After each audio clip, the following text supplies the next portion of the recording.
भारत की कार्यवाही से पाकिस्तान थर्रा जाएगा, वीएल वर्मा।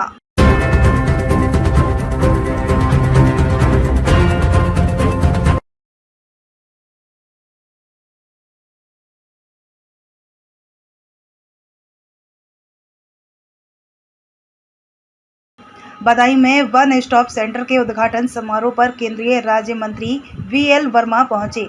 वीएल वर्मा ने वन स्टॉप सेंटर का उद्घाटन कर कहा कि इस केंद्र पर सरकार की प्राथमिकता रहेगी, कम से कम लोग यहां पर पहुंचें। वहीं पहलगांव पर हुए अटैक के मामले पर वीएल वर्मा ने कहा कि 22 अप्रैल को हुई घटना के बाद प्रधानमंत्री मोदी ने कठोर निर्णय का संदेश दिया है। पहलगांव हमले पर केंद्रीय राज्य मंत्री वीएल वर्मा ने कहा कि पीएम मोदी कह चुके हैं कि चाहे आतंकवादी हो या उनको बनाने वाले, किसी को भी छोड़ा नहीं जाएगा। हम किसी भी कीमत पर आतंकवादियों को नहीं छोड़ेंगे। प्रधानमंत्री मोदी, अमित शाह, राजनाथ सिंह के बयानों पर भरोसा रखना चाहिए। भारत ऐसी कार्रवाई करेगा जिसकी कल्पना भी नहीं की जा सकती। भारत सरकार ने पहले भी इस तरीके से कार्रवाई करते हुए पाकिस्तान को संदेश दिया है। आतंकवादियों द्वारा पूर्व से किए गए भारत में हम लोग की अब जांच एनआईए कर रहा है, जिसमें अब हर बिंदु पर जांच करके कार्रवाई की जाएगी। भारत अब ऐसी स्थिति पैदा कर देगा कि पाकिस्तान के खिलाफ अभी तो पानी और व्यापार बंद हुआ है, पाकिस्तान भीख का कटोरा लेकर जाते हैं, उससे भी ज्यादा दशा खराब होने जा रही है।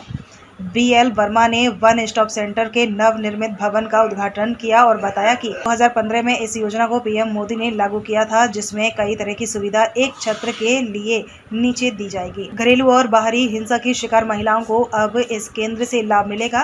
पूरे देश में 700 से ज्यादा वन स्टॉप सेंटर बनाए गए हैं। मैं चाहता हूं कि इस केंद्र पर कम से कम मामले, इसके लिए सरकार और प्रशासन हमेशा प्रयास करती रहेगी। गांव हमला हो गया और उसके बाद सरकार ने पानी बंद कर दिया, व्यापार बंद कर दिया। हर तरीके से पाकिस्तान के विरोध में भारत खड़ा हुआ है। विदेशों से भी भारत जो है अब संपर्क कर रहा है। कब हमला होगा, क्या होगा? देखिए, 22 अप्रैल को ये घटना हुई है हमले की पहलगांव में, और हम सब जानते हैं कि आदरणीय प्रधानमंत्री मोदी जी इस प्रकार के जब भी समय आया है तो सख्त निर्णय लेते हैं, और उन्होंने कहा भी है चाहे आतंकवादी हो या आतंकवादियों को पालने वाले लोग हों, कोई भी बचने वाला नहीं है, और कहीं तक भी जाएंगे तो छोड़ेंगे उनको नहीं। और मुझे लगता है कि आदरणीय प्रधानमंत्री मोदी जी का जो एक बयान स्पष्ट रूप से आया है, आदरणीय यशस्वी गृह मंत्री अमित शाह जी ने जिस तरह से स्पष्ट रूप से कहा है, तो मुझे लगता है देश को विश्वास रखना चाहिए, और ऐसी कार्रवाई होगी तो शायद किसी ने कल्पना नहीं की होगी, ऐसा कहा है। तो मुझे लगता है कि माननीय प्रधानमंत्री मोदी जी, माननीय गृह मंत्री जी, माननीय रक्षा मंत्री जी के बयान स्पष्ट रूप से जो आए हैं उस पर भरोसा रखना चाहिए।